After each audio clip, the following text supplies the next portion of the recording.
Hey guys, it's Damp. So I've been away quite a while. I had a lot going on personally, but as I told you, I was going to start creating some Darkest Dungeon 2 content.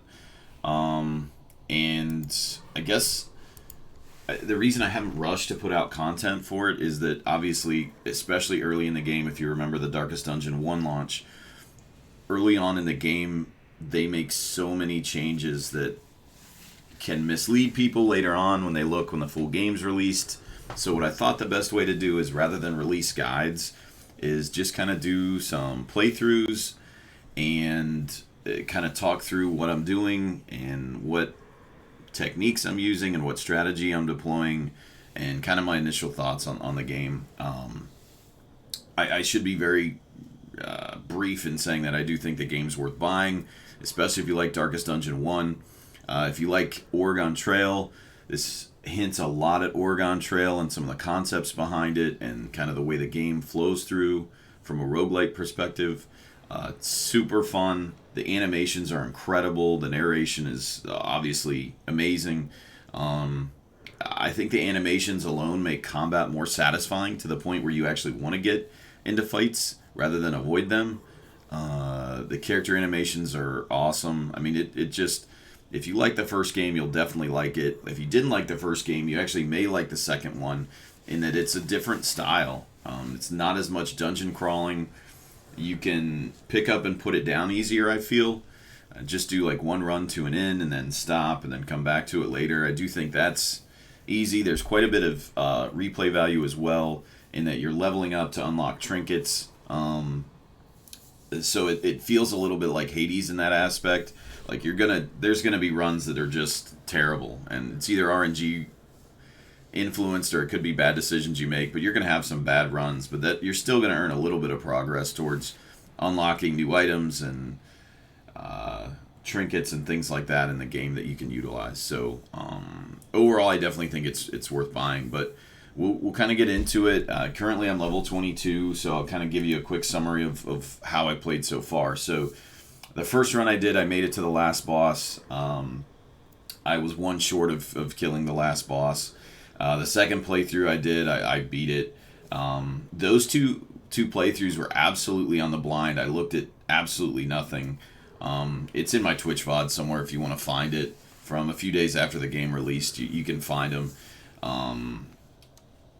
The changes to stress and how you're managing stress definitely make it more difficult. But the first day I played it, every single person I had was hating each other. They all hated each other. I completely played it blind. I wasn't running over the boxes. I mean, there were a lot of factors. You can definitely get to the mountain even when things are going wrong, but it can be a struggle if you don't prioritize making friends with your party members and reducing the stress, just like in the last game. Keep in mind, you don't have to bring a healer. It's not as important as the last game, and we'll kind of get into that. But so I'm level 22. I've probably beat the last boss 4 or 5 times, and then what I did is I went and just started experimenting. You know, what can I do with party members? What can I do with setups and builds? And so that's kind of what I'm doing. For this one, I'll just run a party and kind of walk through how I'm playing it and what that looks like, and we'll go from there. A nebulous nightmare. An apocalypse that only we can oppose.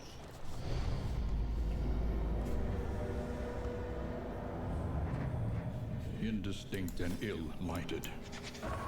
No comfort awaits you here. The shackles of denial must be destroyed. So I won't get into a ton of analysis on this run. We'll kind of just play it. But as you see, I have all the characters unlocked so far. And when you do choose your party, these two can make or break like a huge advantage in your party composition. So please make sure to pay attention to these. Some of them are very, very strong. Like you could get stress reduction or deadly. Like this is very good. Absolutely, we'll take him. I mean, I usually take the Jester anyway. He's one of my favorite characters and always has been. But like this Sneaky's pretty good for her. Sickly, diseases, you're not going to keep your characters forever, so they're not as terrible as they were in the last one, but they still definitely hurt. We have Second Wind here. Slippery, not that good on him. Lurker's not that great. Hard Noggin, stun has not been an issue yet, really, for me too much. Bloodthirsty, for her it really doesn't help that much, so we don't have a ton of great perks to choose from. Deadly's pretty good. I mean, Slippery can be okay, but I think what I'll do is I'll just kind of make a party and we'll go. I mean, just quick glance and like an overview on what I think so far as the party members go. I do feel the Highwayman is the best character in the game right now. Now, that is, mind you, that I do not have everybody fully unlocked, but I do feel he's one of the first characters you would benefit. He makes it significantly easier to go longer term on your runs, for sure, from a damage perspective. Worst so far that I think, without upgrading any of their skills, are the Hellion and the Leper. Yeah, those two I think are the worst. I'm still trying to figure out the Runaway. I feel she has a position, but she relies so heavily on combos, and I feel that the characters that rely heavily on combos don't shine until late, and sometimes that's too late. So it takes a lot of mastery points to unlock the combos, and you can be strong, but if you've already acquired a ton of stress and you hate everybody in your party because you're constantly stressed out, I don't know that I can recommend those as an easy starter character. They can do damage later on, but man, it's rough. It is rough trying to rely on those characters to get mastery points if you don't happen to get lucky or get a lot of mastery points early on. So we'll probably just throw him here. I don't know. Let's see.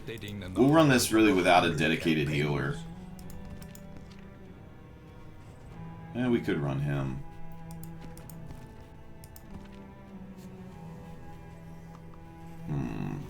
I really don't find the Grave Robber that great. I'd say she's probably below average or right at average. She does have some cool new abilities. This Dead of Night's pretty cool. Obviously I don't have everything, but right now she feels okay, but not like she did in the last game. And that part of that is because of the way that scouting has changed and altered. I really hate the Leper, primarily because they blind themselves after they use Chop. I hate the Leper. There are ways around that, I'm sure. I mean, even he has his own abilities that can clear that. But, man, I don't know. I feel he has to take way too many breaks in between doing damage, and his damage is still far below,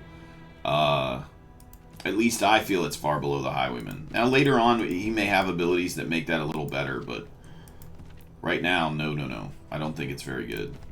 I would tell you that burst damage does seem to be stronger than AoE in most cases, but that also depends on the group you're in. But I'd say if I had to choose, I would prefer that. The burst damage, at least. Alright, so we also have to consider who still needs skills. So he has all his skills unlocked. He has all his skills unlocked. I'm still working on her story. I really feel that she's going to be better once I get all her stuff unlocked. Maybe I could bring her. I don't feel she does enough damage to justify that location. But there is a good combo with the leapfrogging that these three have. It's just, it usually happens later in the game, or if you can stack speed a certain way. But those three do, the Jester, the Runaway, and the Highwayman do have a good combo for leapfrogging. It does seem to work pretty well. I could move him. No, I really want to keep him here for stress reduction if we have to.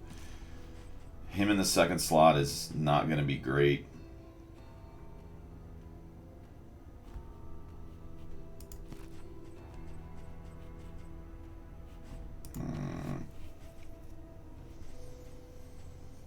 I'll sit here and overanalyze this for an hour and a half, y'all. I probably should just send it. So she's really bad, though. I kind of want to bring me a cultist. I've been liking playing with him. We'll do this. And I don't really use his heals much, but one must embrace it. so we'll just run this party. Again, I don't know that it's very, very strong. I don't know that I've ever run this party. Probably something similar to it, but The road is yours to travel. so we got to go through and pick some abilities here and combat skills. We're going to get rid of Slice Off and Battle Ballad. Leave Inspiring Tune, even though we shouldn't need it this early. Because they require the target stress to be 5, that means that it's going to be probably late in this run or early in the next... well, late in the second zone, if you consider this the first one, before it really matters.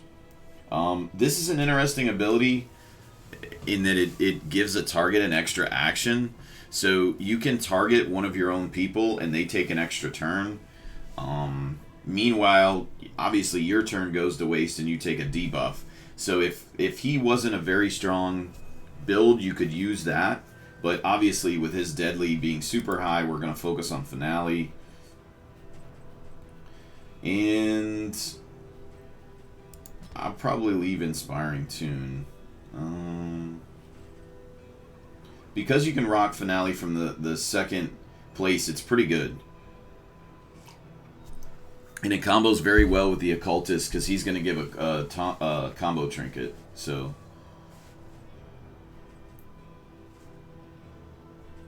I don't know that we need solo. Harvest isn't bad either. You know, we'll run solo just to get the dodge. Okay, and then the Highwayman, for sure, you want point blank shot if you're leaving him in the front, and Duelist Advance is a must take. I don't really use a lot of his other stuff down here. Pistol Shot I keep in case we get shuffled. Wicked Slice is a good finisher. Open Vein. I'll just use that to finish. For him, I really don't use Defender too much.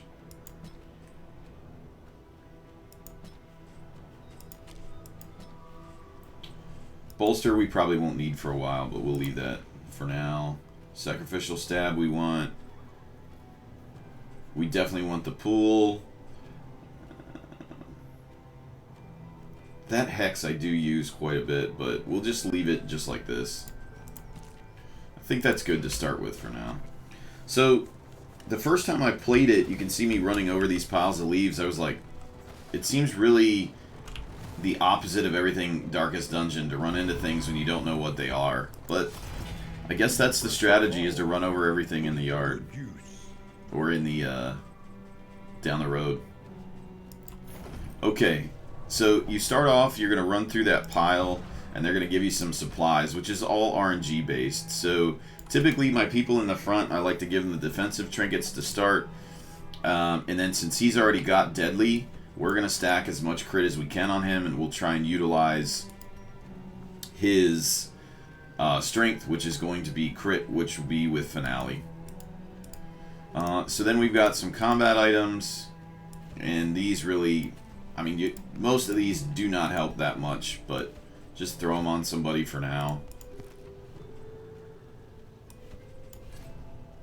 And we'll move on. Interminable faculty mixers. So I will give you guys a few tips that are pretty basic, and this actually applies like Darkest Dungeon 1 did. If you want to get to the mountain, you should do your best to really avoid the vast majority of fights if you can. Now, they've kind of changed the game dynamic and how it works to get to the mountain, which is part of why I didn't want to do a lot of content, because the game is changing so much with balancing and patch notes. But generally speaking, kind of like the first game, avoid the fights where you can. And on these types of interactions, I try to choose whatever gives you the most yellow. Because your relationships are really, really important. I'm going to say really give you the best chance of making it to the mountain from if you are going to go through a bunch of fights. Having those positive interactions is the only way to really get RNG on your side. And even then, you won't always get great RNG, obviously, but it's a good way to kind of do the best you can to keep that RNG in your favor. Even your valley is not immune to the spreading stain.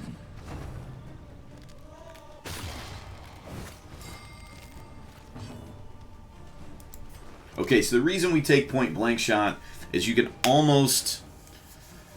once you stack it, you get it built up, and you have some better trinkets ideally, you can almost guarantee that you're going to start off by eliminating a turn before they can even act in a lot of cases. So it's definitely worth taking, for sure. Okay, so now we have a combo counter, so we're going to run Finale. So we get 2 turns right there that are over and done with, just like that. And similar to the first Darkest Dungeon, is that's kind of the best way you want to do it. Eliminate the turns if you can. You aren't always going to be able to focus on the back row like you could in the first game. I feel that a lot of the characters until later in the game you aren't going to be able to do that as well as you'd like. So the best thing you can do is eliminate whatever turns are in front of you and clear your corpses if possible.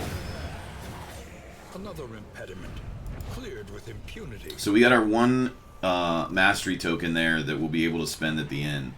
And what I usually do with the first mastery token, if I have the highwayman in the party, I put it in point blank shot. However, with the combo of the occultist and the jester, I feel that that could be, just because he has deadly in this circumstance, it could be a better fit. So we'll take a look at some of the abilities that we can upgrade, and we'll make that decision then. But I almost always upgrade point blank shot to guarantee a first turn elimination. But familiar nonetheless.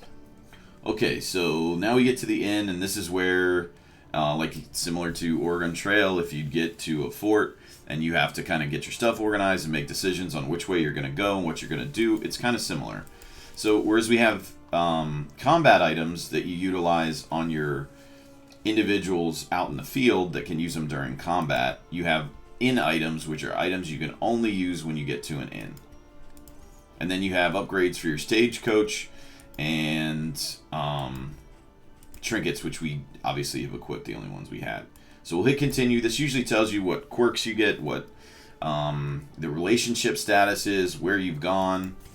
So from here, we'll hit continue. And you can see our guys are here just like it'd be at a campfire from the first game. So under Provisioner, I usually check this stuff out. I very rarely buy early, but there are a few trinkets and inn items that I do tend to prioritize. This is one of them, the playing cards. Anything that gives you a high chance of increasing affinity is usually something I tend to take an extra look at. Because these are really important. The earlier on you get that affinity up, the harder it is for the RNG to punish you and get the affinity down. So I feel if you can get it quickly, it's significantly better and usually helps longer term. If you wait and you try and save your coins, it's not going to go as well. So the playing cards are a really good one. I don't want to go through a bunch of them, but any items that give you a high chance of improving affinity are typically worth taking a look at. So now that we bought a couple things, and I usually do this last, honestly, because I want to see how these points shake out, but I knew I was going to use that anyway. So the upgrade to point blank shot gives a combo point, which is helpful for example, the Runaway. She has a lot of things that will combo later on. The Jester has a lot of things that combo. And the other part of it is that it almost... I mean, your floor of dealing 6 damage goes to then 10 damage, which is a huge increase, even though your top end only goes to 13. So your floor goes up, your ceiling goes up a little bit, but you're more worried about the floor of your damage than you are the ceiling, and that's what I'd tell you to continue the whole way through the game. That's the best way to prioritize, is what's my floor, and what can my ceiling be, but prioritize the floor over the ceiling. So that's a really good one. I don't know that we need it yet. We could prioritize something else. Another one that's amazing is the Duelist's Advance, and that's based around getting a dodge and getting 3 reposts. So again, your floor and your ceiling don't come up much. Your crit does, but you're more worried about getting that dodge token and getting 3 reposts, which can be super helpful, especially later when you get to the bosses. So if we look at Finale, again, the floor goes up significantly, the crit goes up significantly, and he already has more crit. So even though you have cooldown, it can almost one-shot an enemy turn, which is a huge upgrade on what we're doing. So I do think Finale is definitely worth. The point-blank shot would be pretty good. There's a few other ones that you can look at and go, maybe we could do this. Like the bolster is strong. Obviously, the Jester's Inspiring Tune moves to removing 3 stress from 5, which is a massive upgrade. It's usually the second thing that I upgrade. Then you have Demon's Pool, which his mechanics are a little complex when it comes to, if you see that icon, the little fist times 2, he gets powered up, but he also takes damage when you do that. So you have to use it kind of sparingly. So he does spit out a lot of combo points, which works really well with combo characters. So if you do, similar in the first game, how you'd have things that would be mark parties, combo parties are kind of like the new mark party. That's the best way I could explain it. But I think we'll just keep it with Jester since he does have Deadly. We'll use this. Even though it is going to put him with like some weakness longer term, I think that's the best fit. The second one we'll do will probably be Duelist Advance or Point Blank Shot or Inspiring Tune. And from there we'll work at filling out some of the rest. But if we take a look at, I mean, this is a common question I get. What does his heal look like? His heal can be very strong, but just like in the other game, if you look at the bleed, there's a 50-50 shot you're going to hit them with a bleed. And also keep in mind, your character's going to heal over time when they get back in the stagecoach, so you don't have to be worried about that as much. The next stop is Alright, so we're going to put, this is our stagecoach upgrade. We'll drop that in here, which is 100% scout chance for the caches, however you want to say it. And what we'll do is close this, and we'll use our cards, because I think that's worth doing early on.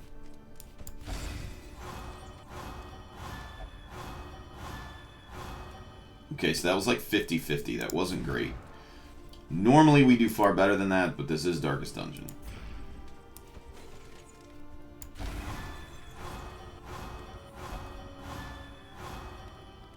That still ended up at probably an overall positive, so I think it was probably worth what we had. So I don't really need to heal, obviously. There's 1 point of stress, which probably isn't worth trying to get rid of right now. So we will just move to our selection. So here you can change the route that you're going to take. None of these are great.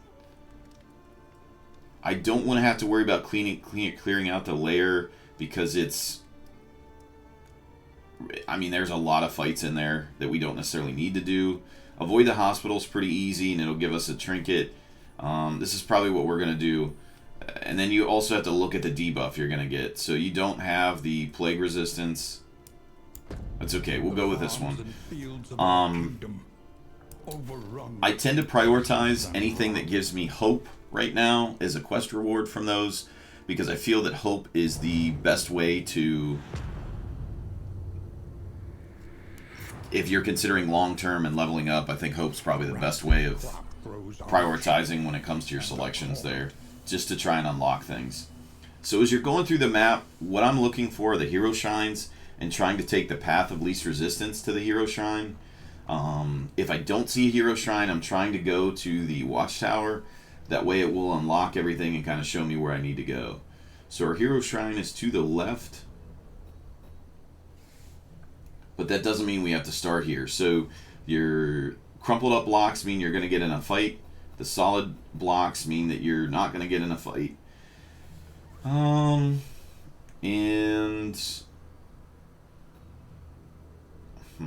If we want that watchtower, which we really don't need because I want to go to the hero shrine. And what the hero shrine does is tell you the story of the characters and allows you to unlock more of their combat skills. So, actually, we need to add combat item. There we go.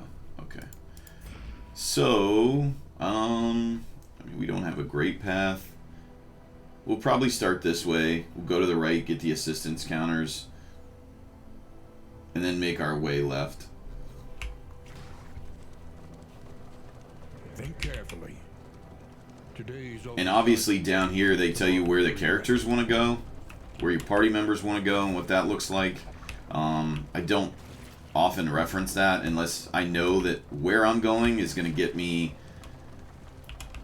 like it doesn't make a difference. Then I'll listen to whatever causes the least amount of stress for them.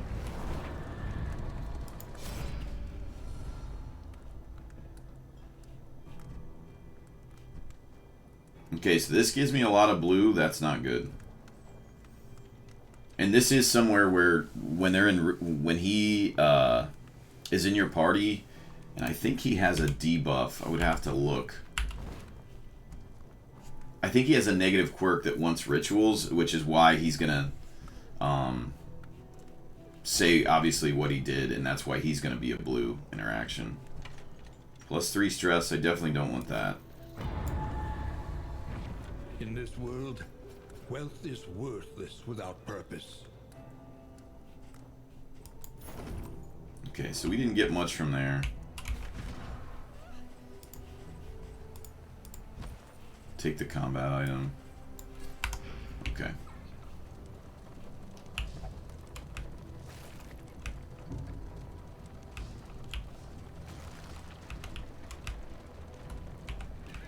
And usually when I do those assistance encounters, I'm trying to keep the my tab open so that I know how much money I have to give up and how much I have. Oh, I hate these. Ugh.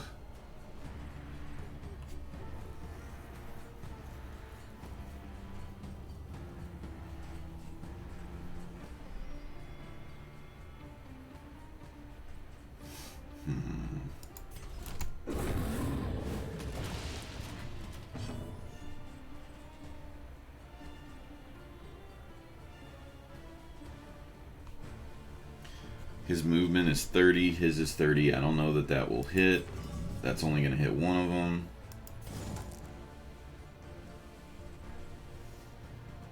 I'm going to use the caltrops first. Weaken them, that another may finish the work. And then we're going to see. Okay, good enough. We can at least start off with a lot of damage. It is no time to falter.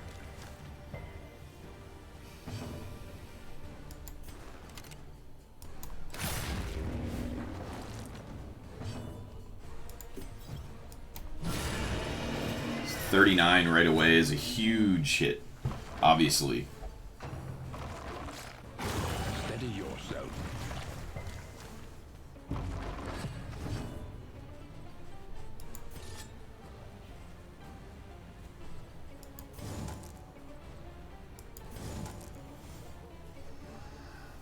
Do we weaken here?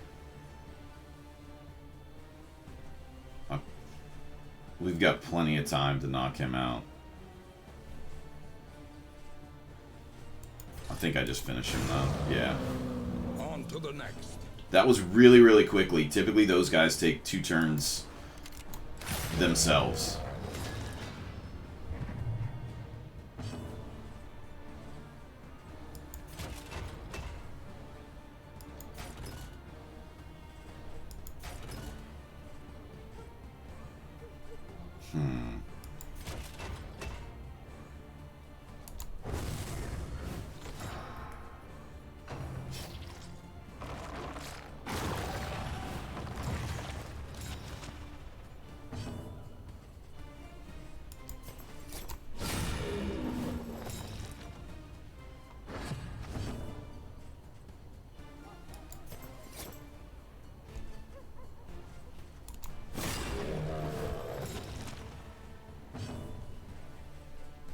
I normally keep a block, but I didn't this time.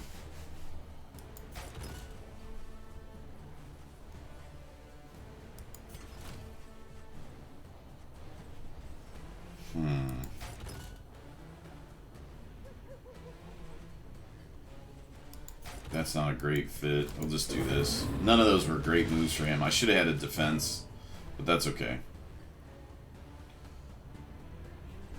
I normally would not heal here, but I feel it's probably of our best interest.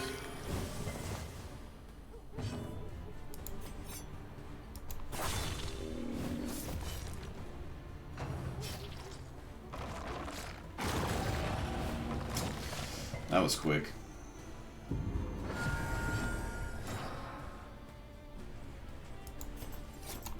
I'm probably going to need to begin to bring a heal.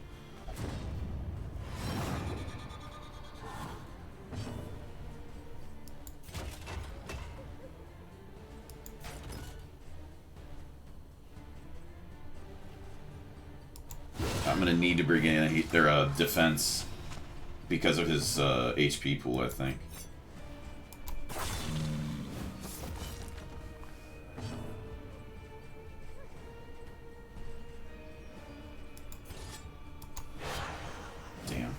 Worth a shot.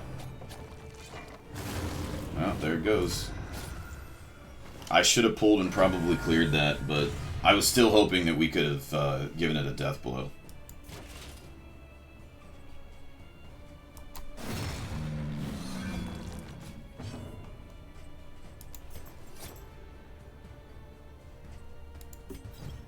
That's the last turn anyway. I don't think we're going to be able to beat him.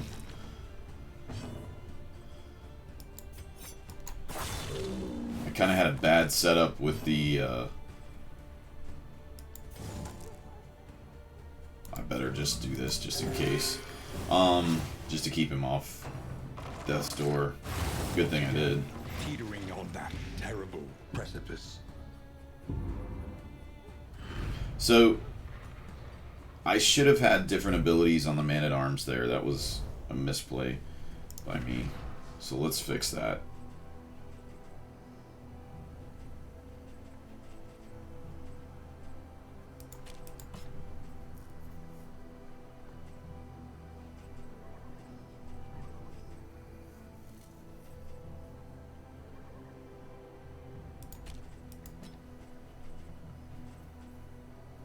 That should be good enough.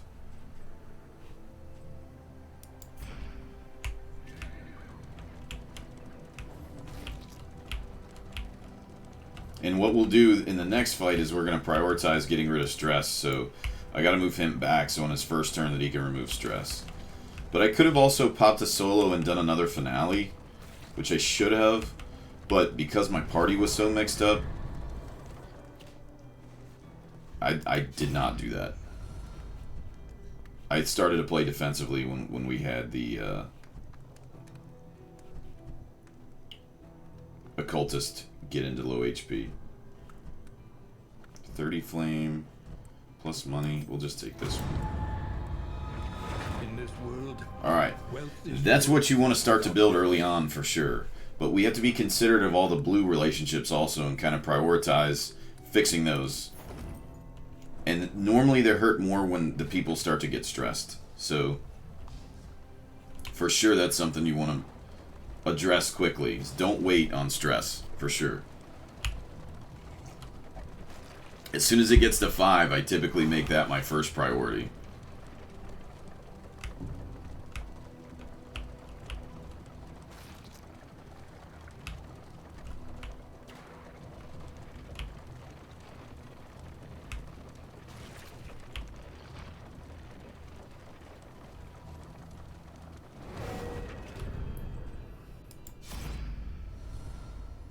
Okay, more of these.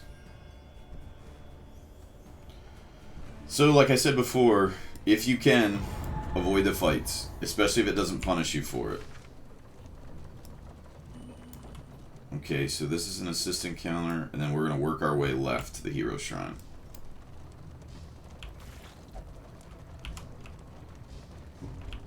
lost and desperate. So in this fight, we have enough people that are stressed that we can kind of focus on those. And we'll definitely want to clear our corpses here too.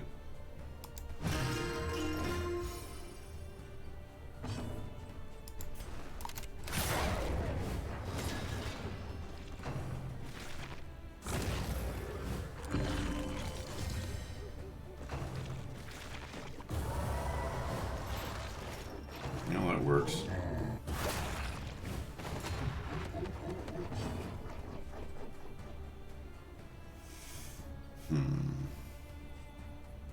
I normally would bring him up, but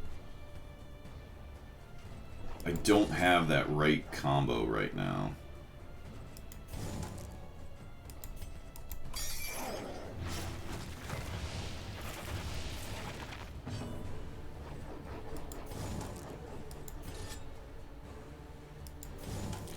If I weaken this... No.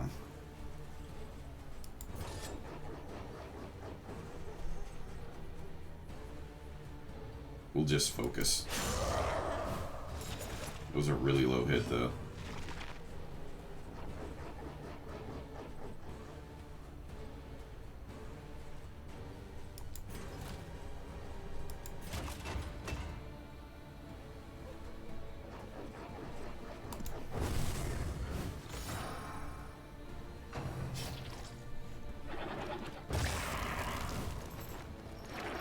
Well, now we can hit finale. I wasn't going to, but...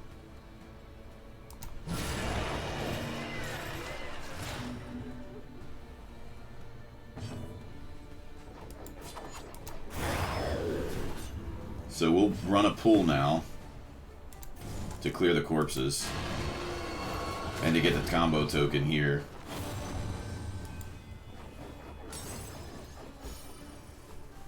See how he has a burn now? He has a 33% chance of taking burn damage with the unchecked power.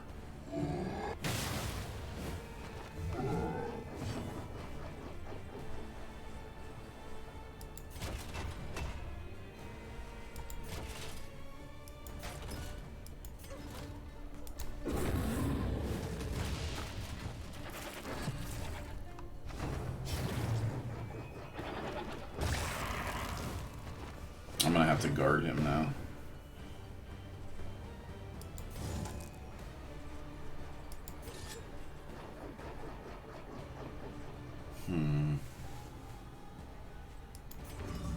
I probably should heal. Oh, good. Typical occultist.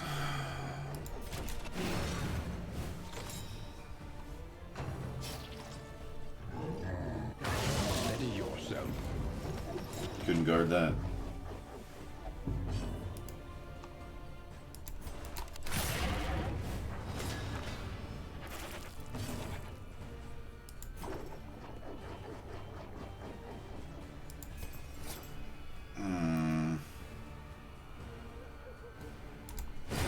Okay, I did that. I normally would prioritize stress there.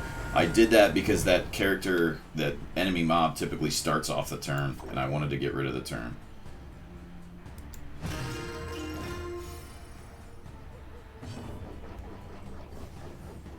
This is another thing, because of the amount of damage he takes from the fire when he gets to unchecked power, you can always bring burn resist, which I probably should have popped on him earlier in the fight, but burn resist or the burn cream or whatever the thing is that heals them and eliminates that tick. That's something you can pick up at the shop, and I would recommend not necessarily prioritizing over affinity, but if you got some extra relics, it's definitely worth.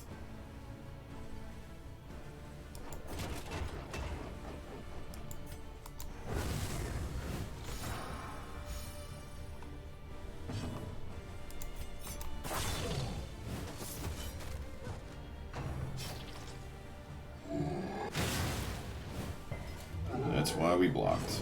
Still on death's door, though. It's enough to get him through 2 turns of the... No, never mind. We've got to bleed. Nice.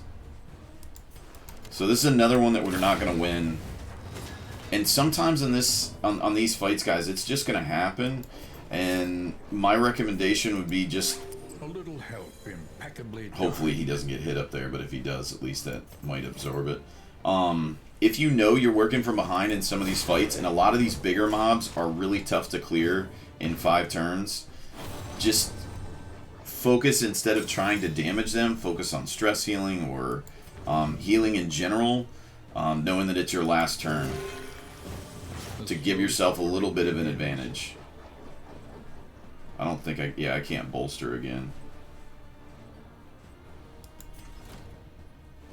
That's not gonna matter.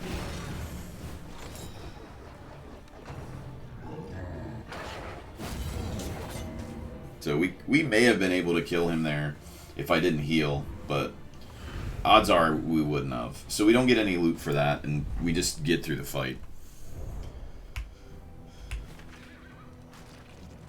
Okay, so now we'll go to another assistance encounter, which is good. Having 2 fights that we didn't get through kind of sucks. Because when it comes to relics and buying anything, or even helping these people, a lot of times you won't be able to do much.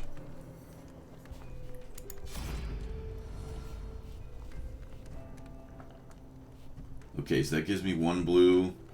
This is no blue. And more flame, which helps. Oh, that was a blue. Huh. Couldn't see that. And be off once more. That's weird. Okay, then we'll get up to this supply cache, which will help. And there's no fight, so we should... We may need to heal stress, but we should do pretty good on HP. And we have to hope that there's not a hospital as we work our way left, because that is something we're supposed to avoid. Sometimes you can't help it, though.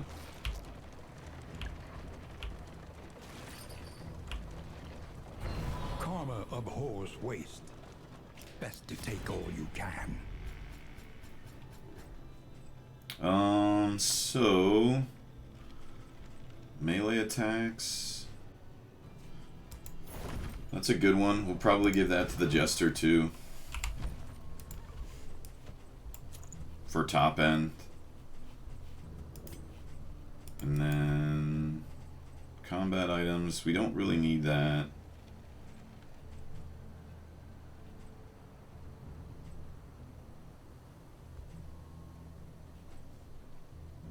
Fire attack. Moderate heal, no.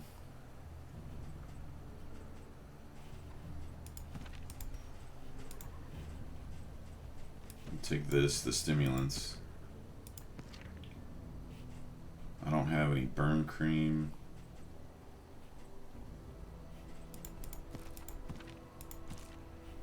Take this. Okay. Good enough.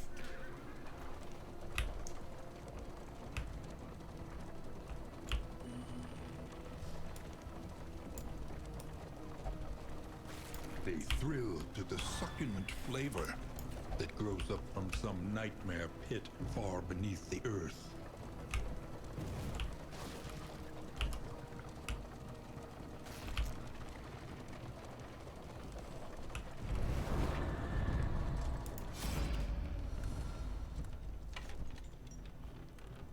So we're getting 1 blue interaction either way. That gives us food and flame. We don't need that. We don't want the stress. So even though that creates a worse relationship, it's probably the best we can do there. And a lot of this is making a decision between 2 things that kind of suck.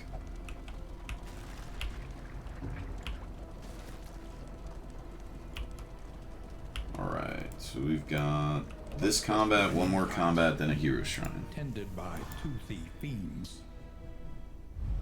Again, we're going to try and prioritize stress reduction, because we seem to be getting it quite a bit. The slow suffering begins.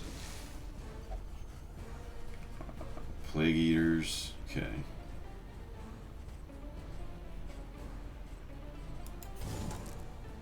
Bring these up.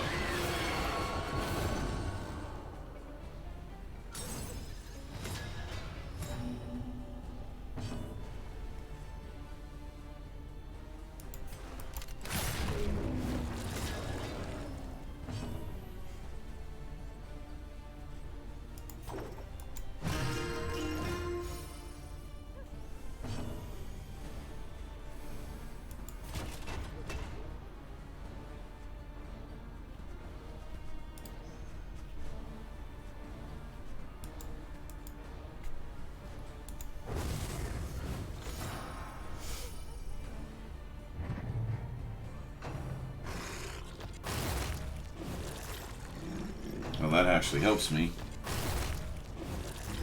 Because he can run his ability next time. 28, 18.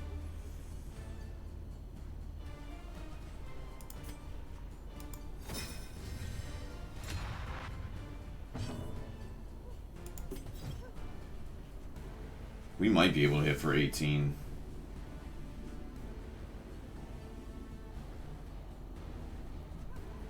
That's probably the better move, though. Whew, 32. Easy clap. What I also could have done is, because of the way that bolster works, which I'll show you guys in 1 second. Oh, that's nice. Bolster, because it removes the vulnerability. I could have bolstered him, waited to bolster him, which probably would have been... I would have gotten more value out of that turn, but that's okay.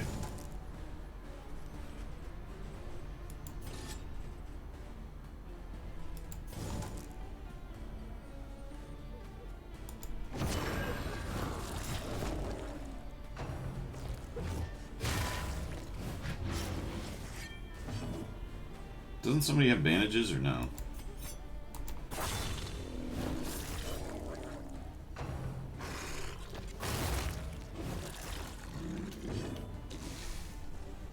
Guess not.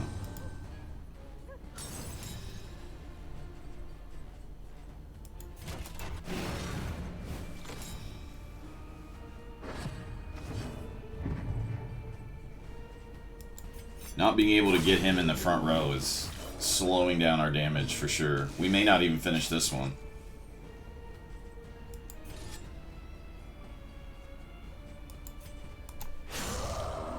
I've got to clear that corpse too. If he's up front, I can't do it.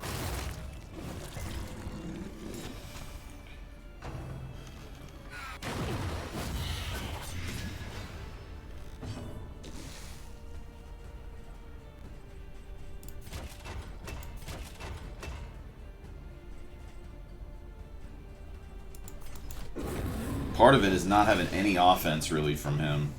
That is another issue.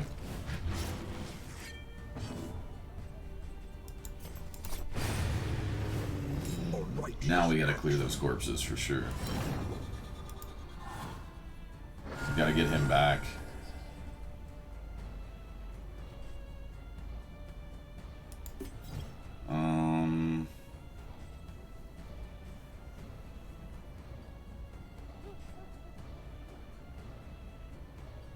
That really doesn't help too much.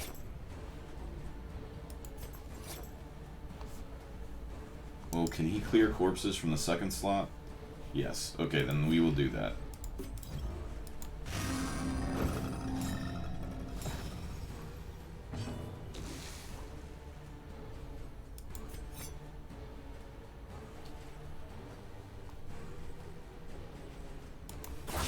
A breakthrough.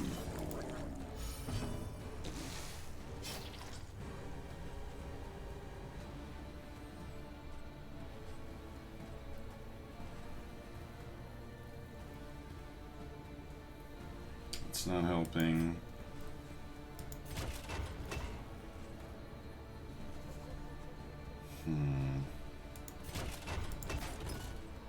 Don't want to use Bellow. We don't want him up there. We'll just remove that.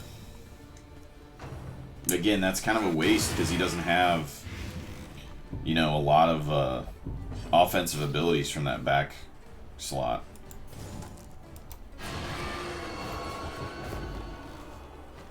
We have a chance to clear this, but we might not. Also, him not being targeted makes it difficult too, because a lot of our damage comes from repost. Alright, there's one. Now that was 43. Damn. And do not relent.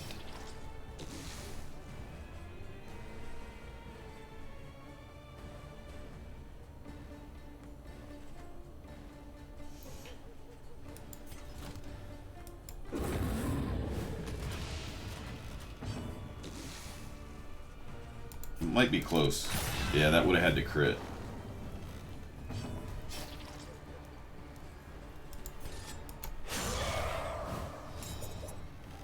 he hits him, we have a shot. Well, he didn't. So that's another fight we didn't get anything from.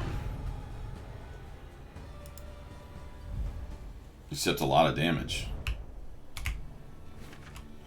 So, in taking him, he has so little offensive skills that on those timed fights, he really punishes you. Plus you have, I mean, you have the combos that he sets up, but there is not a lot of damage if you don't have these two guys really in the front to do their quick damage. They revel in debauchery, debasing themselves in the face of the end. Okay, leave minus 15 flame, leave nothing, leave minus 10. Okay. That's an easy decision.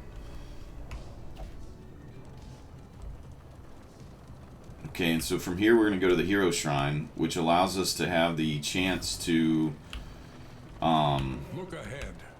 A place to unlock a new skill, which I'll probably try the Man-at-Arms, even though I feel the Occultist is stronger.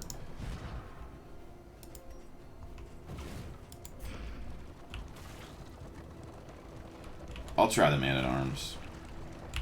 I love the stories for these two. They're awesome.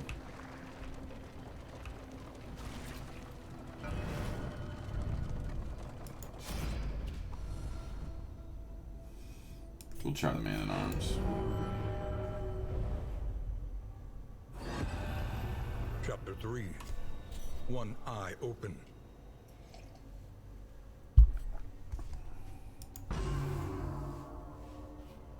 Every night, the men of his regiment would interrupt his fitful convalescence.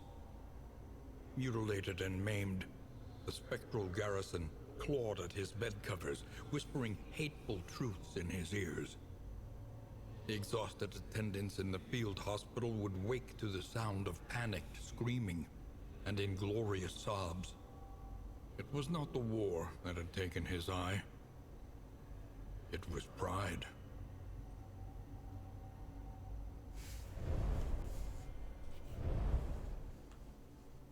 Okay, so we didn't get a mini-boss on that one. A lot of times you do get mini-bosses, though. So you see we get a mastery point, which is really important. And Retribution, which is much more helpful. That should make a big difference with his at least some sort of DPS contribution. So we're going to put that on.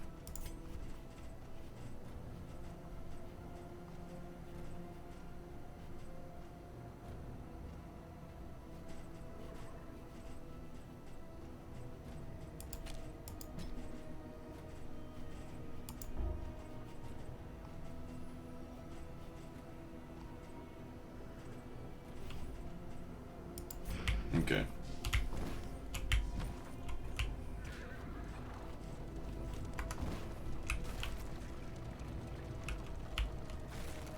So what we'll do, y'all, is we're going to go to the end of this stretch, if we make it, obviously.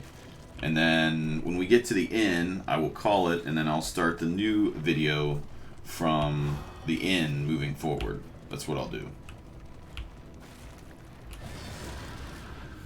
But if you guys at any time have any questions or anything about the game, first one, second one, whatever, you can always come to the Twitch channel.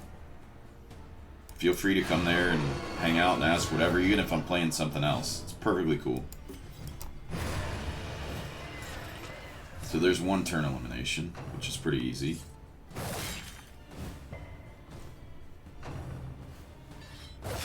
And he was from the back row and can be pretty painful if you don't do that.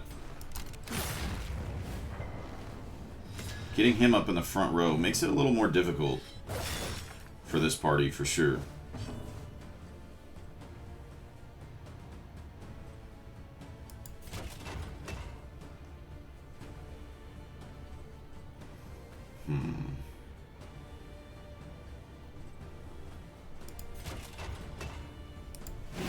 There's a few different ways to go there, but his HP pool is really low.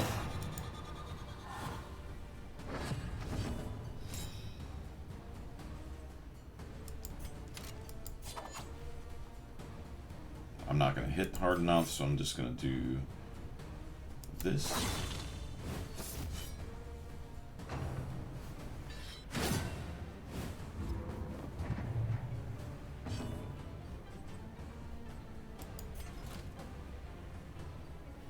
Okay, so then he'll taunt. That will help a lot, actually, from mitigating damage.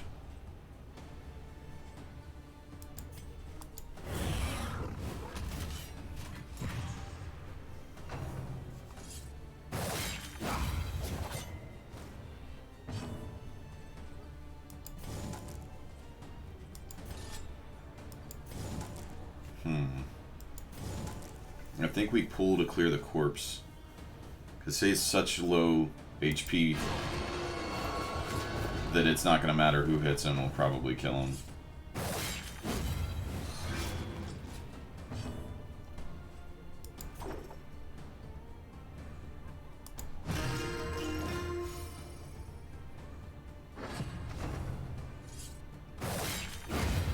Exhibit A. Messy, but effective.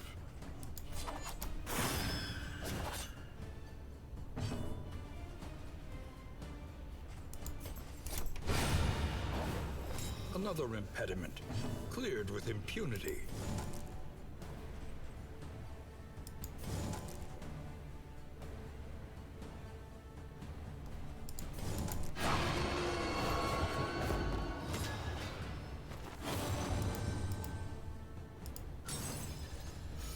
Nice.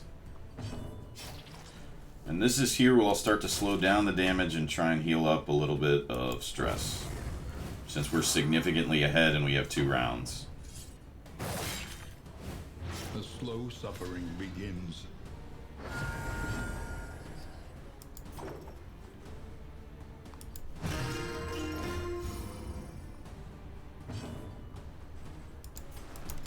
A brilliant conclusion.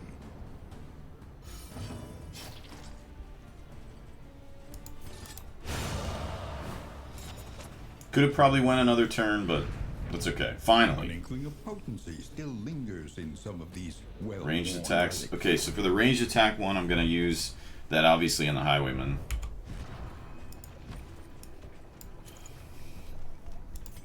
I think he needs that bleed resistance trinket.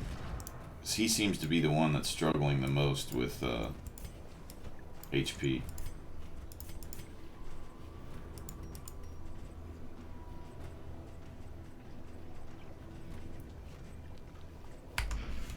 Okay.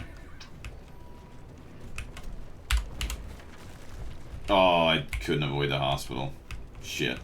Well, ran right into it. Nothing we can do. We don't have enough money for anything here anyway, which kind of sucks. So we don't get that trinket, which is the stagecoach upgrade, but I mean, that's okay. Join them soon enough.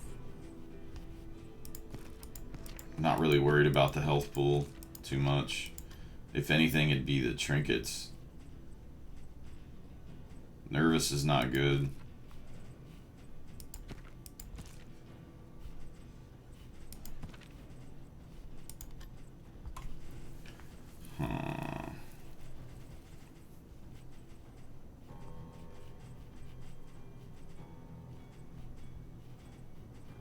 This burn salve's okay.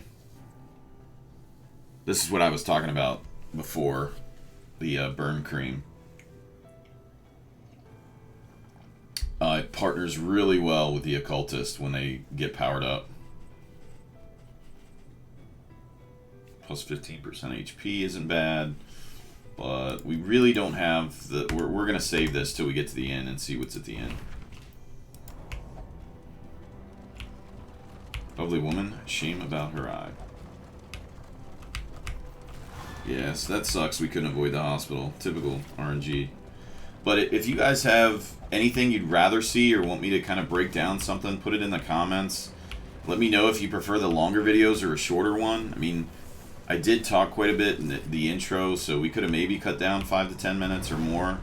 Let me know if you prefer the longer format of the videos, or maybe I can try and do a whole run. Whatever you think.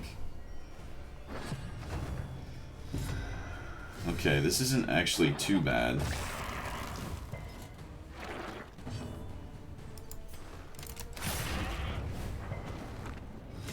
You guys have a lot of resistances. We might be able to one-shot this maid.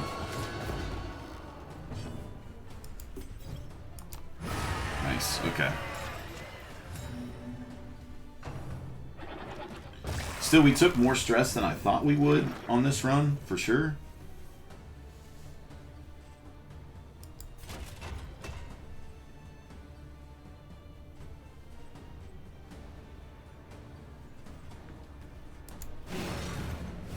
Pop Defender on there.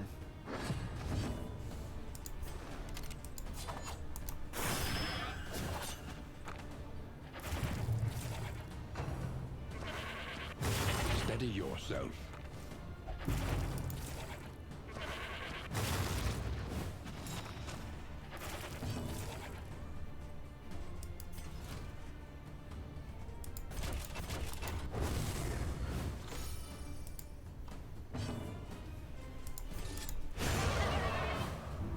The work continues. I love that animation of him putting his sword away. That's sweet.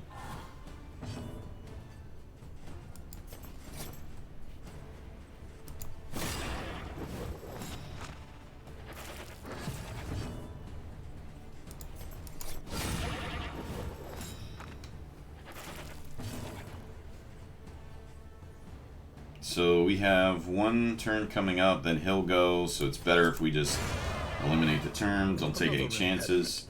Cleared with impunity. I do not think I want to continue and just get to the end because we're kind of working from behind. I don't mind going through there and trying to clear those, but I think in this situation we're probably better off to just go to the end. We would have healed a little bit in between the fight, but I don't think enough to really make up for what we were trying to do. Okay.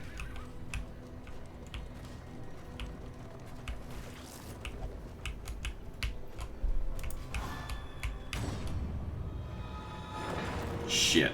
Narrowed eyes. Didn't want that. I was hoping we could get to the All trust is lost.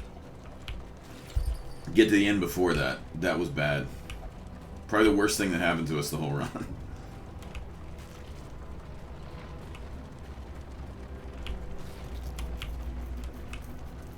Sometimes you can buy things that will reduce that, but I don't know that you can counteract that relationship. I'm not sure.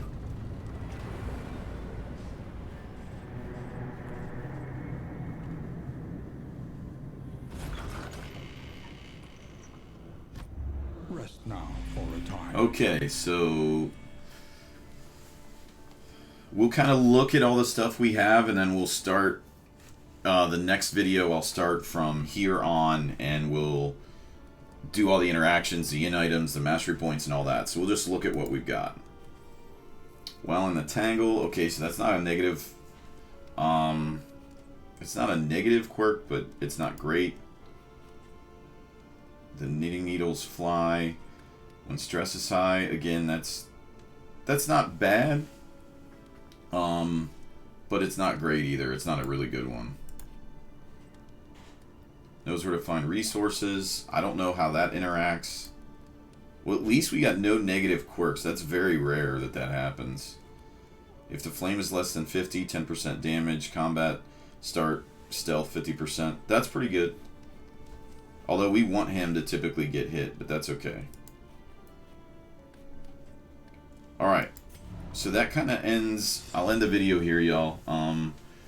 And thanks for watching. And I'll see you in the next video where we'll continue this moving forward. Thanks, guys. See you later.